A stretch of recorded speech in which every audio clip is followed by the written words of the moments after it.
ಈ ಒಂದು ಪೂರಿಯನ್ನು ಲಟ್ಟಿಸುವಾಗ ಯಾವುದೇ ಕಾರಣಕ್ಕೂ ಒಣ ಹಿಟ್ಟನ್ನು ಹಚ್ಚಿ ಲಟ್ಟಿಸಬೇಡಿ. ಎಣ್ಣೆ ಹಚ್ಚಿ ಮಾತ್ರ ಲಟ್ಟಿಸಿ. ಅಂದರೆ ಕರಿಯುವಂಥ ಎಣ್ಣೆ ಹಾಳಾಗೋದಿಲ್ಲ, ಹೇಗಿರುತ್ತೋ ಹಾಗೆ ಇರುತ್ತೆ. ಗೋಧಿ ಹಿಟ್ಟಿನ ಪೂರಿ ಆಗಿರೋದ್ರಿಂದ ಹೆಲ್ತ್ಗೂ ಕೂಡ ತುಂಬ ಒಳ್ಳೆಯದು. ಈ ಥರ ಹಿಟ್ಟು ಯಾವುದೇ ಇರಲಿ ಉಬ್ಬಿ ಬರಬೇಕು. ಈ ಥರ ಪ್ರತಿಯೊಂದು ಕೂಡ ಚೆನ್ನಾಗಿ ಈ ಥರ ಉಬ್ಬಬೇಕು ಬಲೂನ್ ಥರ. ಅಂದರೆ ಹಿಟ್ಟನ್ನು ಕಲಸೋದ್ರಲ್ಲಿಯೇ ಇರೋದು ಇದರ ಸೀಕ್ರೆಟು. ಹಿಟ್ಟನ್ನು ನಾದ್ಕೊತೀವಂತವಲ್ಲ ಹಾಗೆ ಯಾವ ಥರ ಇದನ್ನು ಮಾಡೋದು, ಹಿಟ್ಟನ್ನು ಯಾವ ಥರ ನಾದ್ಕೊಳ್ಳೋದು ಅಂತ ನಾನಿವತ್ತು ತೋರಿಸ್ಕೊಡ್ತೀನಿ ನೋಡಿ ಸರಿಯಾದ ವಿಧಾನದಲ್ಲಿ. 400 ಗ್ರಾಮಷ್ಟು ನಾನು ಗೋಧಿ ಹಿಟ್ಟು ತೊಗೊಂಡಿದ್ದೆ. ಇದರಲ್ಲಿ ಇನ್ನೊಂದು ಸಿಹಿ ತಿಂಡಿ ಕೂಡ ನಾನು ಮಾಡಿದ್ದೆ, ಅದು ಇನ್ನೊಂದು ವಿಡಿಯೋದಲ್ಲಿ ಹಾಕ್ತೀನಿ. ತುಂಬಾ ಜಾಸ್ತಿ ಆಗಿದ್ವು ಈ ಪೂರಿಗಳು, ಆಗಲಿ ಅಂತಲೇ ಮಾಡಿದ್ದೆ ನಾನು. ಇದಕ್ಕೆ ಸ್ವಲ್ಪ ಮೈದಾ ಹಿಟ್ಟು ಸೇರಿಸ್ತಾ ಇದ್ದೀನಿ. 400 ಗ್ರಾಮ್ಗೆ 3 ಟೇಬಲ್ ಸ್ಪೂನಷ್ಟು ಮೈದಾ ಹಿಟ್ಟು ಸೇರಿಸ್ತಾ ಇದ್ದೀನಿ. 2 ಟೇಬಲ್ ಸ್ಪೂನಷ್ಟು ಚಿರೋಟೆ ರವೆ ಸೇರಿಸ್ತಾ ಇದ್ದೀನಿ. ಚಿರೋಟೆ ರವೆ ಹಾಕಿ, ಮೈದಾ ಹಿಟ್ಟು ಬೇಕಿದ್ರೆ ಹಾಕಿ, ಇಲ್ಲದೋದ್ರೆ ಬೇಡ. ಈ ಥರ ಸ್ವಲ್ಪ ಉಪ್ಪು ಹಾಕಿ ಇದನ್ನು ಚೆನ್ನಾಗಿ ಸ್ವಲ್ಪ ಎಣ್ಣೆ ಕೂಡ ಹಾಕಬೇಕಾಗುತ್ತೆ. ಬಿಸಿಯಾದ ಎಣ್ಣೆ ಬೇಡ, ತಣ್ಣಗಿರೋದನ್ನೇ ಎಣ್ಣೆ ಹಾಕಿ ಸಾಕು. ಕಾಯಿಸ್ತಾ ಇರೋದನ್ನೇ ಹಾಕಿ ಚೆನ್ನಾಗಿ ಇದನ್ನು ಒಂದು ಸಲ ಕಲಿಸ್ಬೇಕಾಗುತ್ತೆ. ಆ ಎಣ್ಣೆ ಏನಿದೆಯಲ್ಲ ಆ ಹಿಟ್ಟಿಗೆಲ್ಲ ಹಿಡಿಬೇಕದು. ಆ ಥರ ಈ ಥರ ಕಲಸಿ ಸಡನ್ಲಿ ನೀರಾಗಿ ಕಲಿಸೋದಕ್ಕೆ ಹೋಗಬೇಡಿ. ಈ ಒಂದು ಪೂರಿ ಹಿಟ್ಟನ್ನು ಸ್ವಲ್ಪ ಸ್ವಲ್ಪ ನೀರು ಹಾಕಿ ಒತ್ತಿ ಹಿಟ್ಟನ್ನು ಕಲಿಸ್ಬೇಕಾಗುತ್ತೆ.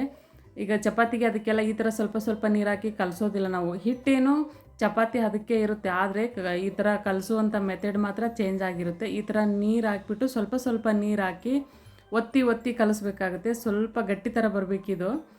ತೀರಾ ಅಳುಕನೂ ಅಲ್ಲ, ತೀರಾ ಗಟ್ಟಿನೂ ಅಲ್ಲ, ಸ್ವಲ್ಪ ಮೀಡಿಯಮ್ ಇರಬೇಕು. ಆದರೆ ಈ ಥರ ಒತ್ತಿ ಸ್ವಲ್ಪ ಪ್ರತಿಯೊಂದನ್ನು ಸ್ವಲ್ಪ ನಮಗೆ ಇದಾಗಬೇಕಿದು.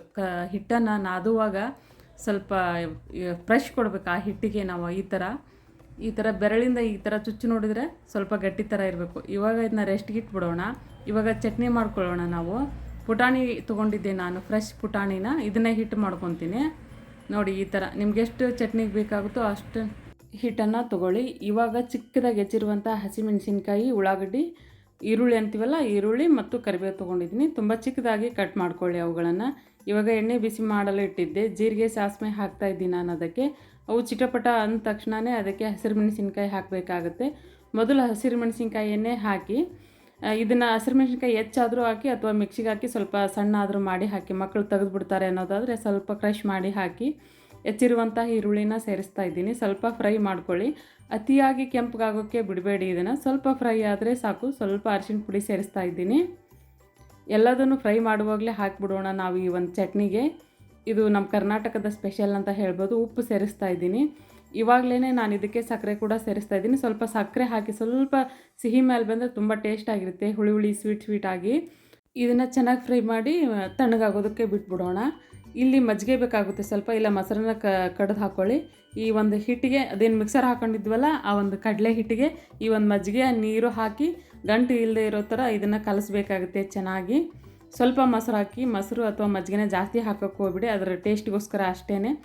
ಚೆನ್ನಾಗಿ ಇದನ್ನು ಬೀಟ್ ಮಾಡ್ಕೊಂಬಿಡೋಣ ಗಂಟಿಲ್ಲದೆ ಇರೋ ಥರ. ತಣ್ಣಗಾದ ನಂತರ ಆ ಒಂದೇನು ಹುಳಿ ಮಾಡಿ ಇಟ್ಕೊಂಡಿದ್ವಲ್ಲ ಅದಕ್ಕೆ ತಣ್ಣಗಾದ ನಂತರ ಈ ಒಂದು ಹೆಸರನ್ನು ಸೇರಿಸ್ಕೊಳ್ಳೋಣ. ಈ ಹಿಟ್ಟು ಮತ್ತು ಮಜ್ಜಿಗೆದನ್ನು ಈ ಥರ ಚೆನ್ನಾಗಿ ಕಲಿಸ್ಬಿಡೋಣ. ಇದನ್ನು ನೋಡಿ ಎಷ್ಟು ಚೆನ್ನಾಗಿ ಬಂದಿತ್ತು. ಇದನ್ನು ಅದಕ್ಕೆ ಹಾಕಿಬಿಡೋಣ. ನಂತರ ಇವಾಗ ಪೂರಿ ಮಾಡ್ಕೊಳ್ಳೋಣ. ಕಲಿಸಿಟ್ಟಂತಹ ಹಿಟ್ಟನ್ನು ಇನ್ನೊಂದು ಸಲ ನಾವು ನಾದ್ಕೋಬೇಕಾಗುತ್ತೆ ಚೆನ್ನಾಗಿ. ನೋಡಿ ತೊಗೊಂಡಿದ್ದೀನಿ. ಗೋಧಿ ಹಿಟ್ಟು ಅಂತ ನಂಬೋದಕ್ಕೆ ಆಗಲ್ಲ, ಅಷ್ಟು ಚೆನ್ನಾಗಿ ಬರುತ್ತೆ ಈ ಪೂರಿಗಳು. ಇದನ್ನು ಚೆನ್ನಾಗಿ ಕಲಿಸ್ಕೊಳ್ಳಿ. ಸಣ್ಣ ಸಣ್ಣ ಉಳ್ಳೆಗಳನ್ನಾಗಿ ಹರಿದಿಟ್ಕೊಳ್ಳೋಣ. ಇದನ್ನು ಎಷ್ಟು ಚೆನ್ನಾಗಿ ನಾತೀವೋ ಅಷ್ಟು ಚೆನ್ನಾಗಿ ಪೂರಿಗಳು ಬರುತ್ತೆ. ಕರೆಕ್ಟ್ ಮೆಜರ್ಮೆಂಟಲ್ಲಿ ಮಾಡ್ಕೊಳ್ಳಿ, ಚೆನ್ನಾಗಿರುತ್ತೆ, ಚೆನ್ನಾಗಿ ಬರುತ್ತೆ. ಒಂದು ಸ್ಪೆಷಲ್ ಇರಲಿ ಟಿಫಿನ್ ಮಾಡುವಾಗ. ಯಾವಾಗಲೂ ಅದೇ ಅವಲಕ್ಕಿ ಉಪ್ಪಿಟ್ಟು ತಿಂದು ಬೇಜಾರಾಗಿರುತ್ತಲ್ಲ, ಒಂದು ಸಲ ಈ ವಿಧಾನದಲ್ಲಿ ಮಾಡ್ಕೊಳ್ಳಿ. ಗೋಧಿ ಹಿಟ್ಟು ಆಗಿರೋದ್ರಿಂದ ಹೆಲ್ತ್ಗೆ ಯಾವುದೇ ರೀತಿಯಾದಂಥ ಪ್ರಾಬ್ಲಮ್ ಕೂಡ ಬರೋದಿಲ್ಲ. ಈ ಥರ ಒಂದೊಂದೇ ಉಳ್ಳಿಗಳನ್ನು ಒಂದೇ ಸೈಜ್ಗೆ ಹರ್ಕೊಳ್ಳಿ. ದೊಡ್ಡದು ಸಣ್ಣದಾದರೂ ನಡೆಯುತ್ತೆ. ಪೂರಿನ ಅತಿ ತೆಳ್ಳಗೆ ಮಾಡೋಕ್ಕೆ ಹೋಗ್ಬಿಡಿ, ಸ್ವಲ್ಪ ದಪ್ಪ ಇರಲಿ. ದಪ್ಪ ಅಂದರೆ ಫುಲ್ ಅಲ್ಲ, ಮತ್ತು ಒಂದು ಮೀಡಿಯಮ್ ಆಗಿರಲಿ, ಅಂದರೆ ಉಬ್ಬುತ್ತೆ ಪೂರಿಗಳು. ತುಂಬ ದೊಡ್ಡದಾಗಿ ಕೂಡ ಮಾಡೋಕ್ಕೆ ಹೋಗಬೇಡಿ. ನಿಮ್ಗೆ ಇಷ್ಟ ಇದ್ದರೆ ದೊಡ್ಡದಾಗಿ ಮಾಡ್ಕೊಳ್ಳಿ. ನಾನು ಈ ಸೈಜಿಗೆ ಮಾಡ್ತಾಯಿದ್ದೀನಿ. ಎಣ್ಣೆ ಬಿಸಿ ಮಾಡಲು ಇಟ್ಟಿದ್ದೆ ನಾನು ಆಲ್ರೆಡಿ. ಎಣ್ಣೆ ಬಿಸಿ ಮಾಡಲು ಇಟ್ಟೆ ನಾನು ಪೂರಿನ ಲಟ್ಟಿಸ್ತಾ ಇದ್ದೀನಿ. 4-5 ಪೂರಿಗಳನ್ನು ಎಟ್ ಎ ಟೈಮ್ ಲಟ್ಟಿಸ್ಕೊಂಡು ಹಾಗೆ 1-2 ಕರ್ಕೋಬಹುದು ಎಣ್ಣೆಯಲ್ಲಿ, ಅಥವಾ ಹೀಗೆ ದಿಢೀರನೇ ಒಂದೊಂದೇ ಲಟ್ಟಿಸಿ ಎಣ್ಣೆಯಲ್ಲಿ ಕರಿಬೋದು. ಯಾವ ಥರ ಬೇಕಿದ್ರೂ ನಿಮ್ಗೆ ಯಾವ ಥರ ಸರಳ ಅನಿಸುತ್ತೋ ಆ ಥರ ಮಾಡ್ಬೋದು. ನಾನೊಂದು ಪ್ಲೇಟಲ್ಲಿ ಎತ್ತಿಟ್ಕೊಳ್ತಾ ಇದ್ದೀನಿ ನೋಡಿ. ಈ ಥರ ಒಂದೊಂದನ್ನೇ ಲಟ್ಟಿಸಿ ಕರಿತಾ ಇದ್ದೀನಿ, ನಿಮಗೆ ತೋರಿಸ್ತಾ ಇದ್ದೀನಿ ನೋಡಿ. ಪ್ಲೇಟಲ್ಲಿ ಹಾಕಿದೆ. ಈಗ ಎಣ್ಣೆ ಕಾತಿದೆಯೋ ಇಲ್ಲೋ ಅಂತ ಸ್ವಲ್ಪ ಅಗಲ ಮಾಡಿದಂಥ ಹಿಟ್ಟು ಹಾಕಿದೆ. ಅದು ಸಡನ್ಲಿಗೆ ಮೇಲೆ ಬಂತು. ಆವಾಗ ಪೂರಿಗೆ ಹಾಕ್ತಾಯಿದ್ದೀನಿ ನಾನು. ಎಣ್ಣೆನ ಹೈ ಫ್ಲೇಮಲ್ಲಿ ಇಟ್ಕೊಂಡು ಕಾಸ್ಕೊಳ್ಳಿ, ಮೀಡಿಯಮ್ ಇಡಬೇಡಿ. ಆನಂತರ ಮೀಡಿಯಮ್ ಇಟ್ಕೊಳ್ಳಿ. ಹೈಯಲ್ಲಿದ್ದರೆ ಪೂರಿಗಳು ಈ ಥರ ಚೆನ್ನಾಗಿ ಬರುತ್ತೆ. ಗೋಧಿ ಹಿಟ್ಟಿನಂತ ನಂಬೋದಕ್ಕೆ ಆಗೋದಿಲ್ಲ, ಅಷ್ಟೊಂದು ಚೆನ್ನಾಗಿ ಪೂರಿಗಳು ಬಂದಿತ್ತು. ಪ್ರತಿಯೊಂದು ಕೂಡ ಉಬ್ಬಿತ್ತು, ತುಂಬ ಟೇಸ್ಟಾಗಿತ್ತು. ಈ ಥರ ಚಟ್ನಿ ಮಾಡಿ, ಕಾಯಿ ಚಟ್ನಿ ಕೂಡ ಮಾಡ್ಬೋದು. ಅದನ್ನು ಕೂಡ ಒಂದು ಸಲ ಮಾಡೋಣ ಯಾವ ಥರ ಅಂತ. ಮೊದಲೇ ಕಲಸಿಟ್ಟಂತಹ ಮಜ್ಜಿಗೆ ಏನಿತ್ತಲ್ಲ, ಮಜ್ಜಿಗೆ ಕಡಲೆ ಹಿಟ್ಟು, ಅದನ್ನು ಇದಕ್ಕೆ ಸೇರಿಸ್ತಾ ಇದ್ದೀನಿ ನಾನು, ಪುಟಾಣಿ ಹಿಟ್ಟನ್ನು. ನಿಮ್ಗೆ ಯಾವ ಥರ ಬೇಕೋ, ತೆಳ್ಳಗೆ ಅಂದರೆ ತೆಳ್ಳಗೆ, ಅಥವಾ ಸ್ವಲ್ಪ ಗಟ್ಟಿ ಇರಲಿ ಅಂದರೆ ಆ ಥರ ನಿಮ್ಮ ಒಂದು ಇಷ್ಟದ ಹದಕ್ಕೆ ಇದನ್ನು ರೆಡಿ ಮಾಡ್ಕೊಳ್ಳಿ. ಸ್ವಲ್ಪ ಹಸಿ ಕೊತ್ತಂಬರಿ ಇದ್ರೆ ಹಾಕಿ, ಇನ್ನೂ ಚೆನ್ನಾಗಿರುತ್ತೆ. ನಾನು ಹಸಿ ಕೊತ್ತಂಬರಿ ಹಾಕಿಲ್ಲ, ಇದಕ್ಕೆ ಇರಲಿಲ್ಲ ನನ್ನ ಕಡೆ.